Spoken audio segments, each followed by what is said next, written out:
Listen, before we start, I need you to do something for me. Look at your hands. Really look at them. See how steady they are? How normal?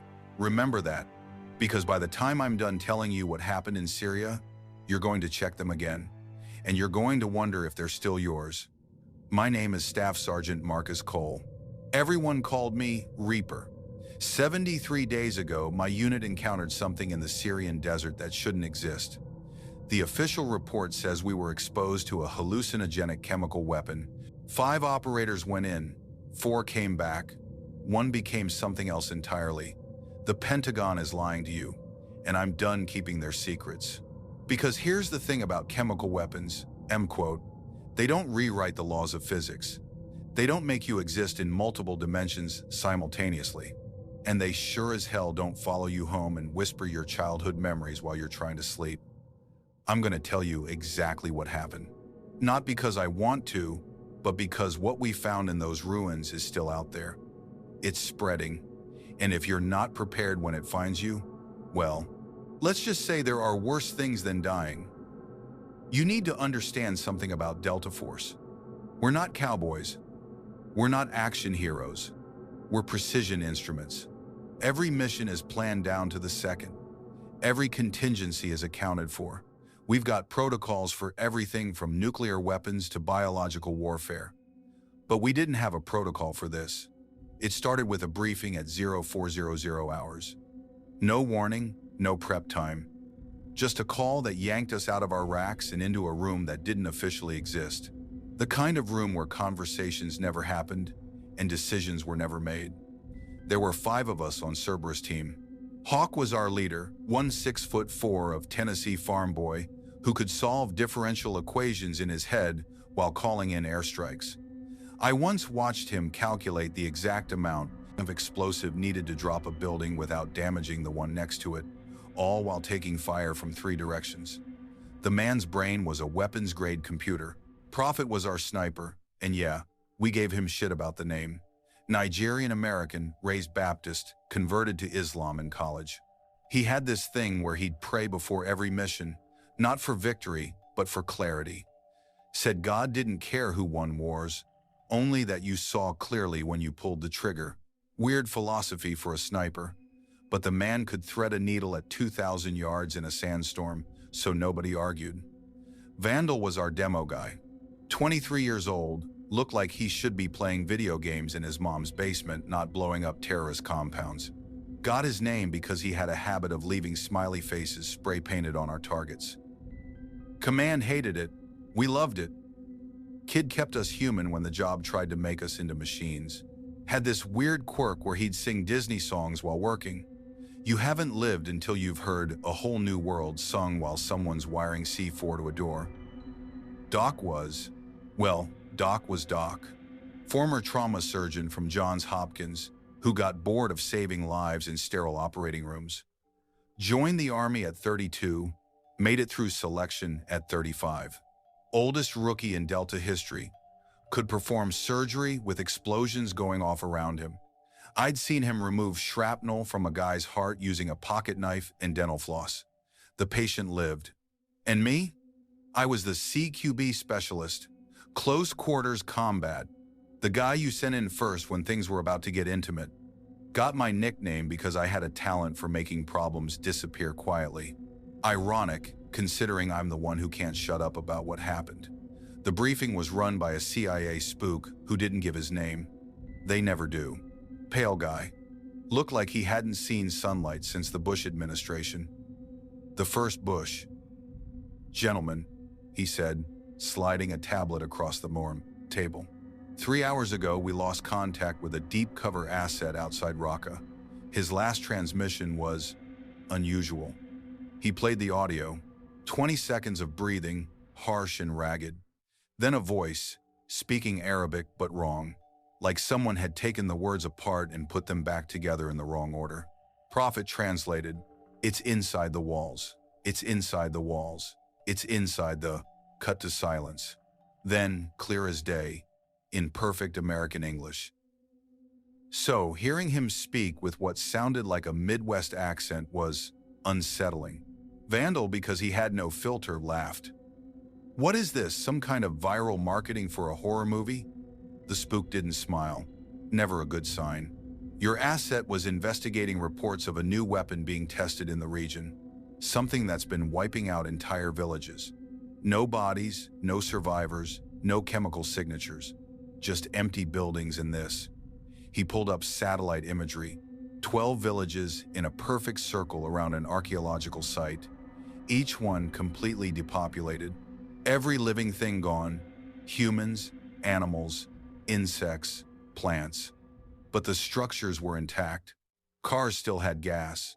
Food was still on tables. It was like everyone had just stopped existing. Chemical weapon? Hawk asked, already thinking tactically.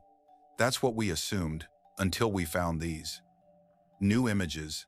Every empty building had the same symbol carved into the walls. 3 interlocking spirals that seemed to move when you looked at them. Even in the photographs, they made my eyes water. Prophet stood up, actually stood up and stepped back from the table. I've seen that symbol before, he said quietly. We all turned to look at him. Prophet never showed fear. The man had nerves of steel cable, but right then, he looked shaken. Afghanistan, 2018, we were working with local forces in Nangarhar province.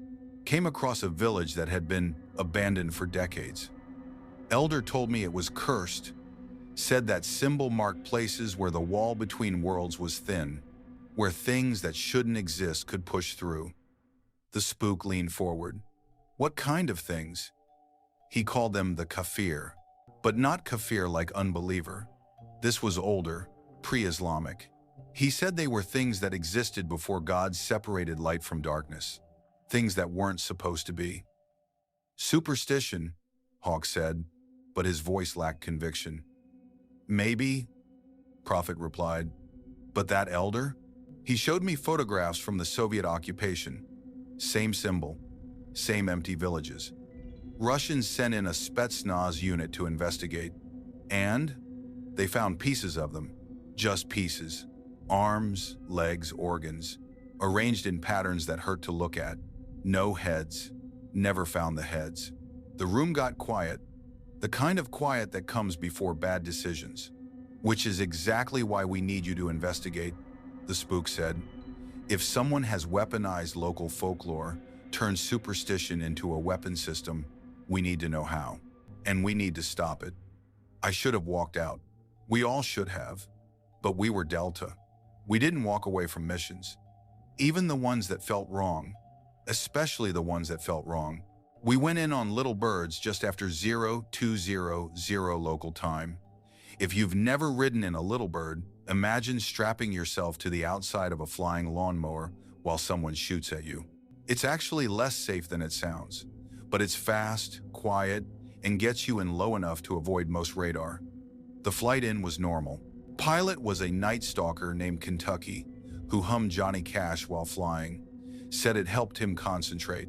We'd worked with him before. Good man, steady hands. 3 kids back in Fort Campbell. I'm telling you this because Kentucky's dead now. Killed himself 2 weeks after our mission. Left a note that just said, I can still hear them humming. Nobody knew what it meant at the time. We touched down, 8 clicks from the target. Standard offset insertion. Walk in quiet, observe, adapt, overcome. The basics. The moment my boots hit sand, something felt wrong. You know how the desert sounds at night? Insects, wind, the distant call of some nocturnal animal. The desert is never truly quiet. There's always something alive out there, making noise. Not that night. The silence was absolute. Not peaceful, aggressive. Like the world was holding its breath. Like something was watching and waiting. Thermals are acting weird, Doc reported, checking his equipment. Everything's showing the same temperature. Rocks, air, sand. All exactly 98.6 degrees. That's body temperature, Vandal noted. Yeah, Doc said. Human body temperature. Like we're walking through something alive. Hawk held up a closed fist, the signal to stop. We froze, weapons ready. You hear that? He whispered. I listened. Nothing. But it was the wrong kind of nothing, the kind that makes your inner ear ache, like pressure building before a storm, but in frequencies humans weren't meant to perceive. Movement, Prophet called out, eye to his scope. 2 o'clock, 30 meters. I looked, saw nothing. Thermal showed nothing. Night vision showed nothing. There's nothing there, Prophet, I said. There is, he insisted. I can see it. Not with my eyes, but it's there, watching us. It's been watching since we landed. That's when the humming started. Low. So low you felt it in your bones before you heard it. Like 1,000 people humming the same note, just slightly off key. It came from everywhere and nowhere. The sand at our feet began to move, not wind-blown, deliberately moving, forming shapes, letters, in English. Welcome home. Then more words appeared. 5 little soldiers come to play. None go home. All will stay. Vandal laughed, but it was nervous laughter. Okay, that's genuinely creepy. Who's doing this? Some kind of sonic weapon? Subsurface speakers? Hawk was already on the radio. Kentucky, this is Cerberus Actual. Seeing anything weird on thermal from your position? Static. Then Kentucky's voice, but strained. Cerberus, I'm seeing. Like someone's flipping through different versions of the same building. I looked toward the archaeological site. The structures were shifting, not moving, changing. Ancient stone became newer, then older, then something that wasn't stone at all but looked like it should be. We need to abort, Prophet said. This is wrong. This is all wrong. Negative, Hawk replied. We have a mission. We find our asset, figure out what's happening, and exfil. That's the job. The job doesn't include whatever this is, Prophet argued. Before Hawk could respond, we saw him, Hassan, our asset, walking out of the ruins toward us. Walking wrong. You know how people move in old stop-motion movies? Like someone's moving them frame by frame? That's how Hassan walked. Jerky, unnatural. Like someone was puppeting him badly. Hassan, Hawk called out. Identify yourself. What's your status? Hassan stopped. His head tilted at an angle necks don't bend. Then his mouth opened, and kept opening, and kept opening. His jaw unhinged like a snake's, wider than any human mouth should go. From inside came that humming, louder now, the sound of static given voice, the sound of television snow screaming. Light him up, Hawk ordered. We opened fire. Full auto, controlled bursts. Every round hit. I saw the impacts, saw pieces of Hassan flying off, saw his body jerk and dance, but he kept walking and laughing, not from his mouth. The laughter came from inside our heads, a child's laughter, playing backward at the wrong speed. Grenades! Hawk yelled. Vandal didn't hesitate. 2 frags, perfectly placed. The explosion should have turned Hassan into pink mist. When the smoke cleared, he stood there, untouched, still walking, still, with that impossible mouth open, humming that horrible sound. Then his face began to peel away, not like skin peeling, like reality peeling. Underneath wasn't blood or bone, it was space. Empty space filled with tiny points of light that weren't stars. They were eyes, thousands of them, all blinking in unison, all looking at us. And behind those eyes, something vast. Something that had been waiting for so long that waiting had become its purpose. The thing wearing Hassan's body spoke, not with one voice, but with every voice that had ever screamed in fear. We are the unnamed. We are the space between seconds. We are what watches from the walls of reality. And you have come home, Doc grabbed my shoulder. Reaper, your hand! I looked down. My right hand was shaking, but that wasn't the problem. The problem was that I could see through it. The skin had become transparent, showing veins that pulsed with black light. And in that light, I could see things moving. Tiny versions of whatever was wearing Hassan's face. What the hell? I said. Because what else do you say when your hand becomes a window to hell? It's spreading, Doc said, pulling out his medical scanner. Some kind of infection, but not biological. It's rewriting you at the quantum level. Your molecules are being replaced with something else. That's when I realized the truth. We weren't dealing with a weapon. We were dealing with something that existed outside our understanding of reality. And it had been waiting for us. Waiting for so long. "Fall back to the birds," Hawk commanded. No hesitation. When things go sideways, you don't stand around asking questions. You move. We ran. Behind us, Hassan's body finally collapsed, but the thing inside him didn't stop. It flowed across the sand like living shadow, like oil given purpose, and it was gaining. "The ruins," Prophet shouted while running. "It can't leave the ruins. The villages, perfect circles of death. It has a range." "How can you possibly know that?" Doc yelled back. "I don't, but you got a better idea?" We sprinted for the perimeter where Kentucky was keeping the little birds hot. Behind us, the darkness screamed. Not with sound, it screamed in frequencies that made your teeth ache and your eyes water. It screamed in colors that didn't exist. 50 meters from the birds, we were going to make it. Then Vandal tripped. The sand beneath him turned liquid, and he sank to his waist instantly. Not quicksand, something deliberate, something hungry. "Help me!" He reached out, pure terror in his eyes. I grabbed one hand, Hawk grabbed the other. We pulled. Vandal screamed, not in pain, but in existential horror. "It's inside me," he yelled. "Oh God, it's looking through my eyes.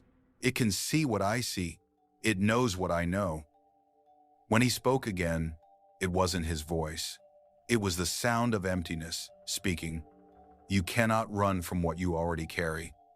The infection spreads with every heartbeat. You are becoming us." The sand fought back, but we got him free just as the ground where he'd been opened up. Not like a hole, like a mouth. A throat made of stone and impossibility, lined with teeth that weren't teeth but doorways. Through each doorway, I saw us dying. Different versions, different ways, but always dying. Kentucky's voice crackled over the radio. "Whatever you're doing, do it faster. The ruins are expanding. The whole site is growing." I looked back. He was right. The archaeological site was spreading outward like a cancer. Ancient stone flowing across the sand like water. We made it to the birds. Kentucky lifted off the second we were on board, pulling pitch that should have torn the aircraft apart. Below us, the darkness reached up with tendrils of pure void, trying to pull us back down. "Higher!" Hawk yelled. "Get us higher!" Kentucky climbed. The engines screamed. Warning lights flashed, but we climbed. At 500 feet, the thing stopped reaching. It pulled back into the ruins, which had now grown to 3 times their original size. Then, as we watched, they shrank back to normal, like nothing had happened, except something had definitely happened. Because Vandal was convulsing in the cargo area, and my hand was getting worse. We set down at a forward operating base 50 clicks away. Couldn't go back to main base, too many questions. Needed time to figure out what was happening to us. Vandal was bad, really bad. His body was doing things that shouldn't be possible. His spine would bend backward until his head touched his heels. His fingers grew extra joints, then lost them, then grew them back wrong. His mouth would sometimes split vertically as well as horizontally, creating a cross-shaped opening that whispered in languages that predated human speech. Doc did everything he could, pumped Vandal full of sedatives, antibiotics, antivirals, antipsychotics. Nothing worked. Whatever was happening wasn't medical. It was something else. His DNA is being rewritten, Doc explained, looking at test results that made no sense. But not into something different, into something that can't exist. Like he's becoming a living paradox. He's existing in multiple states simultaneously. "English, Doc," Hawk demanded. "He's becoming unstuck from reality. Parts of him are here, parts are elsewhere. And the elsewhere is trying to pull all of him through." Prophet had been silent, reading from a small Quran he always carried. Suddenly, he looked up. "Read this," he said, holding the book near Vandal. The reaction was immediate. Vandal's convulsions slowed, his breathing steadied. He was still wrong, still impossible, but less so. "It helps," Vandal gasped. The words, they're like anchors. Keep me here. Keep me human. But even as Prophet read, we could see Vandal fading. Not dying, fading. Becoming translucent. And through his chest, we could see another place. A city of living stone where the buildings had eyes and the sky was made of screaming mouths. Reaper, Hawk said quietly, show me your hand. The infection had spread up to my elbow. My entire forearm was transparent now, but not in a normal way. Inside my arm, instead of bones and muscle, there was architecture. My arm had become a building with tiny windows. Through each window, I could see different versions of myself. Young me, old me, dead me, me that was never born, me that wasn't human. How's it feel? Doc asked, scanning my arm with every instrument he had. Like I'm everywhere and nowhere at once. Like I'm a question that's being asked in a language that doesn't exist. That doesn't make sense. None of this makes sense, Doc, but it's happening anyway. Prophet set down his Quran. I know what this island. We all looked at him. The elder in Afghanistan, he told me more than I let on. These things, the unnamed, they're not from our reality. They exist in the spaces between spaces, in the walls between dimensions. They can only enter our world through specific conditions. What conditions? Places where reality is thin, ancient sites where the barriers were weakened by repeated rituals, by centuries of worship or sacrifice, or just human attention. And he looked at Vandal and me, living anchors, people infected with their essence. You're becoming doorways. So we're doomed, Vandal laughed, but his laughter turned into static. His mouth was picking up and broadcasting radio signals. Through the static, we could hear voices. Hundreds of them, all screaming. Not necessarily, Prophet continued. The elder told me how his ancestors stopped them once before. But the cure? What's the cure? Hawk demanded. Prophet looked him in the eye. Someone has to go through, enter their dimension physically and destroy the source, the first unnamed, the one that spawned all the others. And whoever goes doesn't come back. They become part of that reality. Forever. The room went quiet. 5 soldiers, 2 infected. One solution that meant certain death. Well, worse than death. Death would be a mercy compared to existing in that place we'd glimpsed through Vandal's chest. I'll go, I said. Everyone turned to look at me. Reaper, Hawk started. Look at me! I held up my arm. Through the transparent skin, through the impossible architecture, I could see their world pressing against ours, trying to break through. I'm already going. The infection's too advanced. At least this way, my death, Ejo, or whatever this is, means something. There has to be another way, Doc said, frantically going through his medical supplies like he might find a magic cure hidden between the morphine and bandages. There isn't. Prophet's voice was flat, resigned. The infection creates a two-way connection. Reaper can follow it back to the source, but once he crosses over fully, I become one of them, I finished. Before anyone could say anything else, the ground beneath us cracked. Not broke, cracked, like reality was glass and something had just hit it with a hammer. Through the cracks we could see them, the unnamed. They weren't creatures, they were concepts given form. The fear you feel in the dark, the sensation of being watched, the knowledge that everyone you love will die, all of it given shape and hunger and terrible purpose. They spoke without words, directly into our minds. Choose your sacrifice, or we choose for you. Prophet pulled out a knife I'd never seen him carry. Ancient-looking thing, with a blade that hurt to look at directly. Symbols covered the handle, not carved, but existing independently of the metal, like they were floating just above the surface. The elder gave me this, he said. It's been blessed by every major religion and some that don't exist anymore. It can stabilize the infection temporarily, give you control over the transformation, maybe 10 minutes, enough time to get through and find the source. What am I looking for? You'll know it when you see it, the first unnamed, the prime. It'll be different from the others, older, more solid. destroy it, and the rest lose their anchor to our reality. He didn't need to. If I failed, the infection would spread, first through our team, then the base, then the world. Reality would collapse in on itself as our dimension and theirs merged into something neither and both. I took the knife. The moment it touched my infected skin, I felt everything, every dimension, every possibility, every version of reality stacked on top of each other like transparent sheets of paper. I could see my team in thousands of variations. Alive, dead, never born, evolved into things that weren't quite human anymore. "Do it now," Prophet shouted, "before you lose yourself." I cut deep into my transparent arm. The blood that came out wasn't red. It wasn't even a color. It was the absence of color, the void between photons, the space between existence and non-existence. The world tore open, not around me, through me. I became the rip in reality.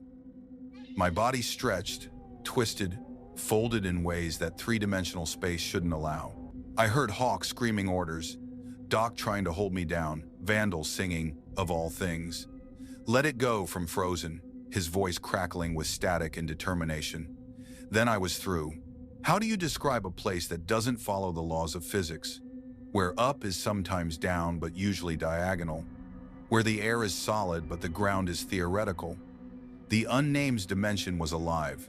Everything, the ground, the sky, the structures that might have been buildings, all of it was conscious, all of it was hostile, and all of it was watching me. I stood in what might have been a city if cities were built from crystallized screams and paved with the last thoughts of dying stars. The architecture didn't make sense. Buildings that went down instead of up, streets that led to themselves, doors that opened onto the same room they were in, and everywhere, the unnamed. Here, in their home dimension, they didn't need to take form. They were ideas, living concepts, the fear of falling, the sound of bones breaking, the taste of ash, the feeling of being forgotten, all of it conscious, all of it hungry. They spoke without words, their communication bypassing my ears and appearing directly in my understanding. "You came. How noble, how futile. You cannot kill an idea." "Where's your source?" I demanded, gripping Prophet's knife. It was the only solid thing in this place of unsolid nightmares. They laughed, and reality rippled with their amusement. "We are eternal. We existed before your universe dreamed itself into being. We will exist after it forgets itself back into void." But Prophet had been right. I could feel it. Somewhere in this impossibility was a source, a prime, the first terrible thought that had spawned all the others. I moved through their city. Motion didn't work the same there. I saw the birth of the unnamed IT, a mistake in reality's code, a glitch in the universe that had become self-aware. I saw them discovering our dimension, pressing against the barriers, finding the weak spots worn thin by human fear and worship and death.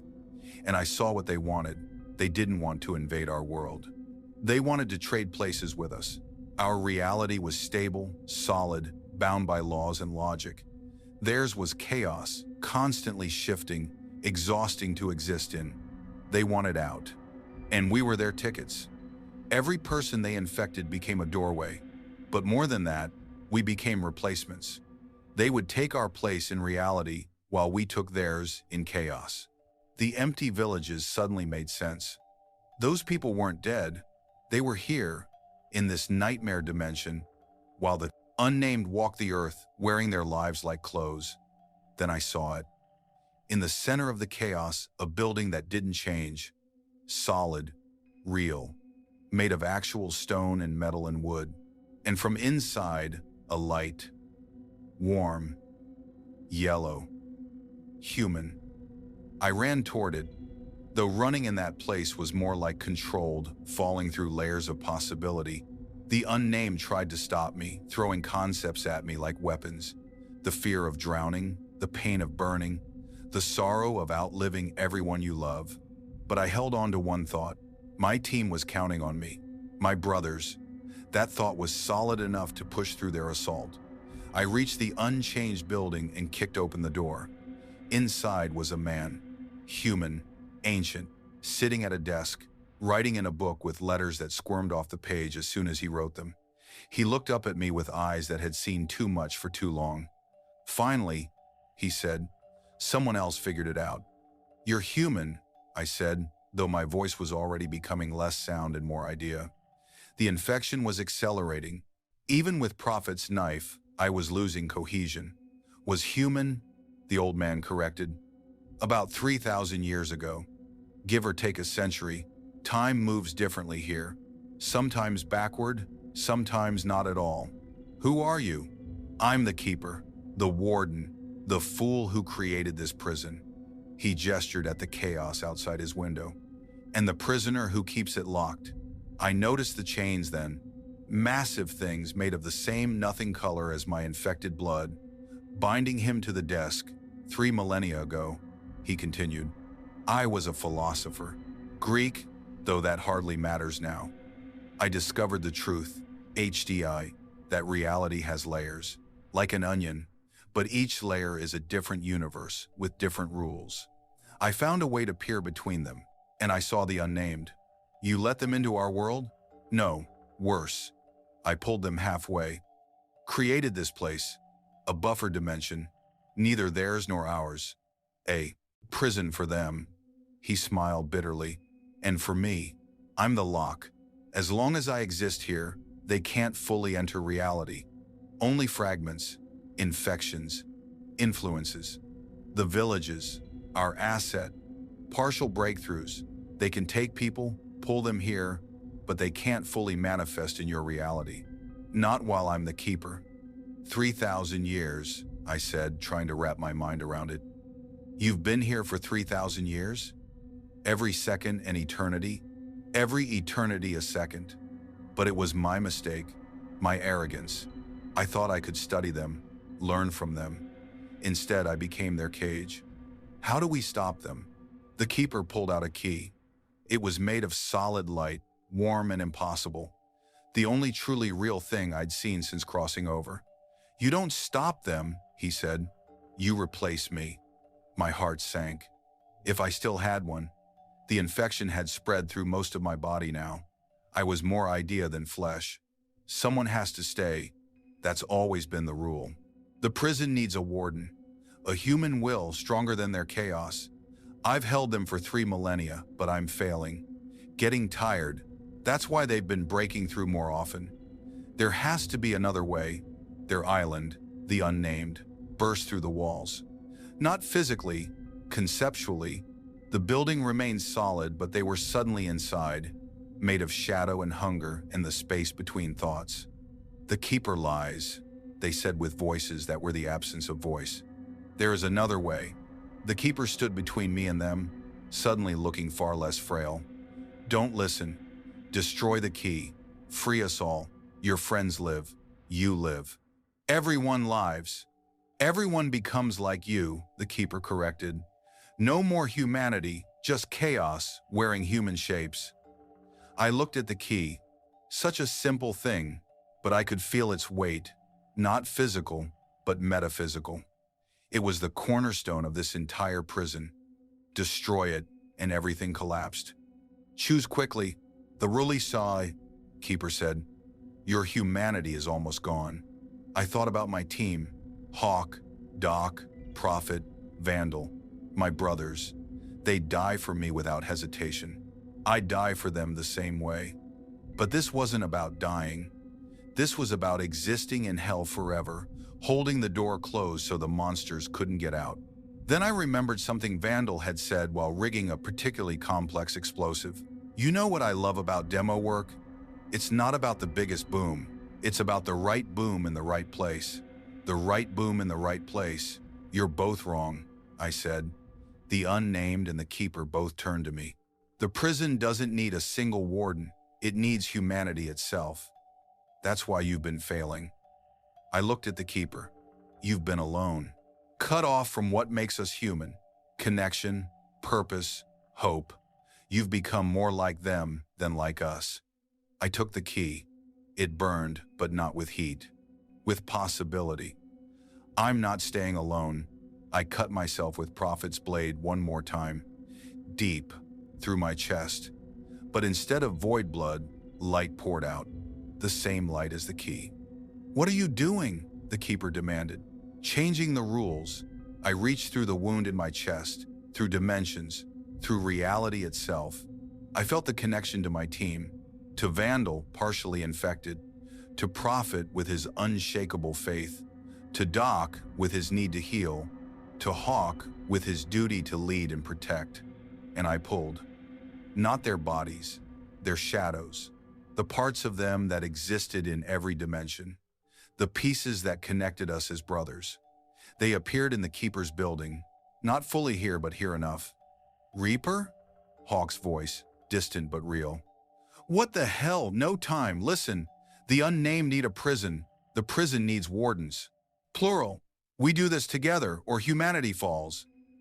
The unnamed screamed. Reality fractured. The Keeper's building began to collapse.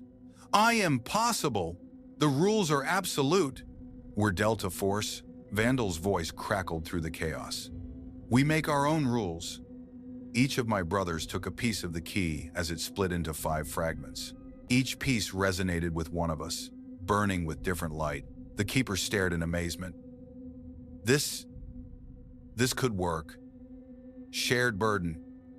Rotating watch. No one carries the weight alone. Just like a patrol rotation, Hawk said. Tactical even in impossible circumstances. We take shifts.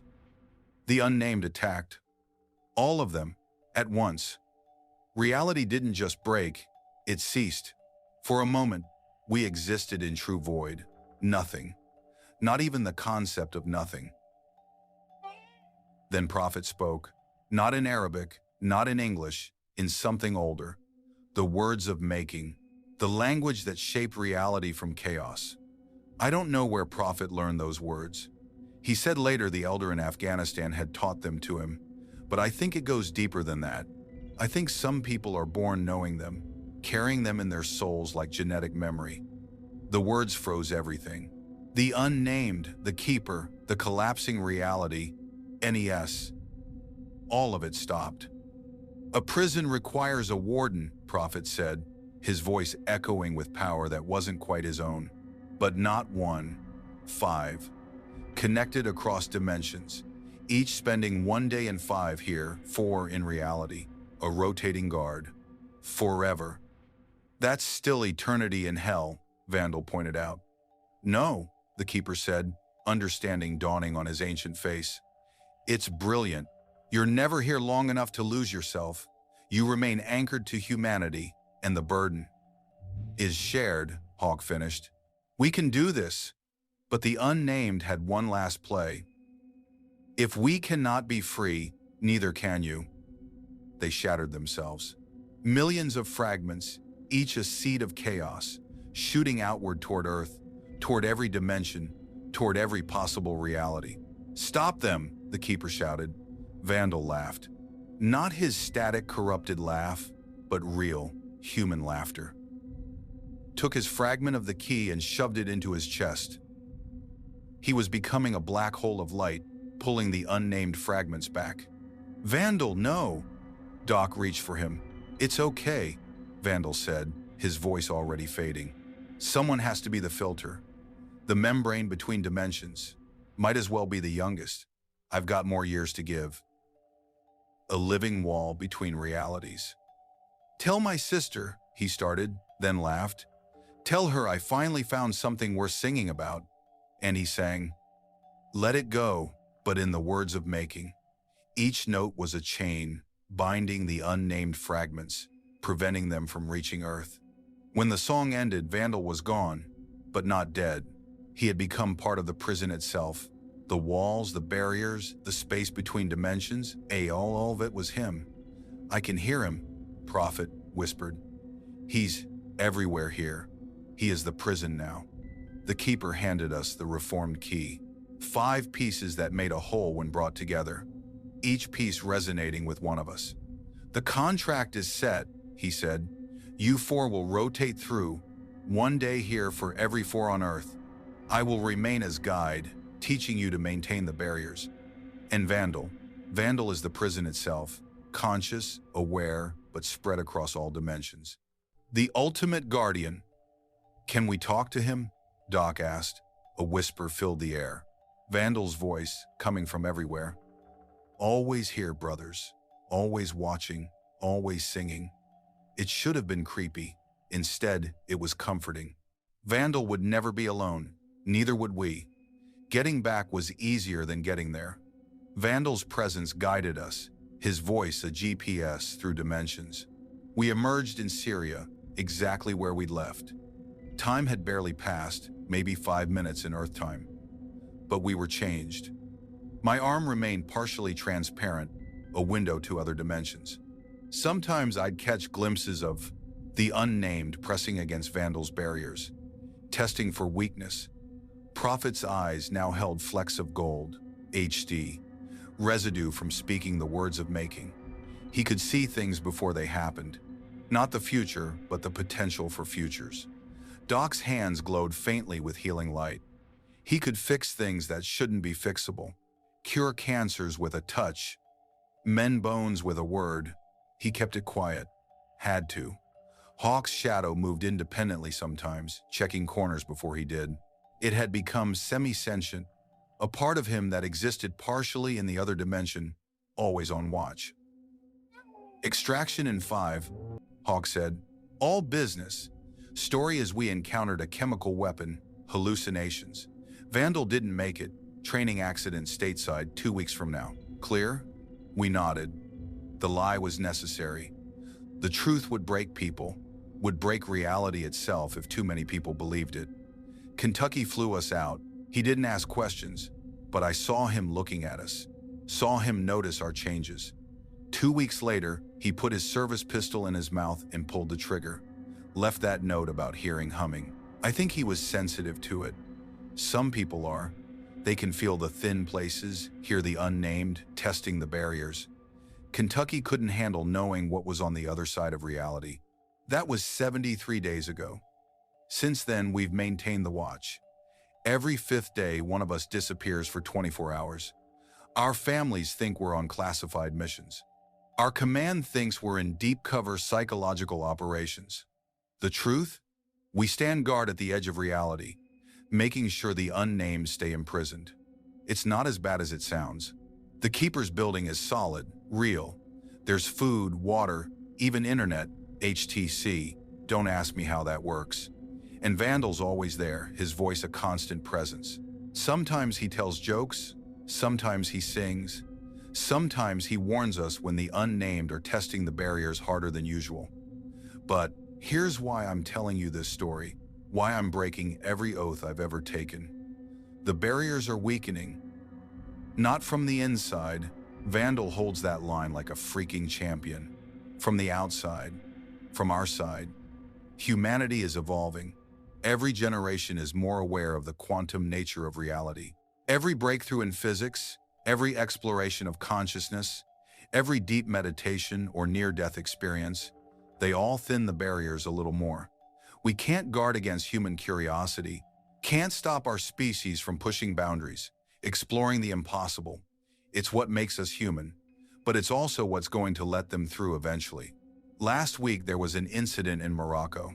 A whole tour group vanished for 3 hours, then reappeared with no memory of the lost time. But one of them, a kid about 8 years old, drew a picture afterward. 3 interlocking spirals, the same symbol from the villages. Yesterday, during my shift in the prison, I found something that made my blood run cold. Scratched into the wall of the Keeper's building, in Vandal's handwriting. They're not the only ones here. There are other things in the spaces between realities, things that make the unnamed look friendly. The Keeper calls them the Hollow Ones, HS, beings that exist in the absence of existence. They don't want to trade places with us. They want to unmake us, to return everything to the void before creation. And they're coming. I'm uploading this from a server that doesn't officially exist. By the time you read this, I'll be on my shift in the prison. Sitting in the Keeper's building, watching the unnamed rage against Vandal's barriers, listening to him sing Disney songs in the language of creation. But I need you to understand something. We're the first line of defense. not the last. There are others like us. People who've encountered things that shouldn't exist and survived. Most go crazy. Some kill themselves, like Kentucky. But a few become something more. You'll know them if you meet them. They're the ones whose shadows move wrong, whose eyes see too much, who flinch at sounds others can't hear. They're not crazy, they're aware. If you're one of them, if you're reading this and recognizing your own experience, know that you're not alone. Know that there's a reason you survived your encounter. You're the next generation of guards.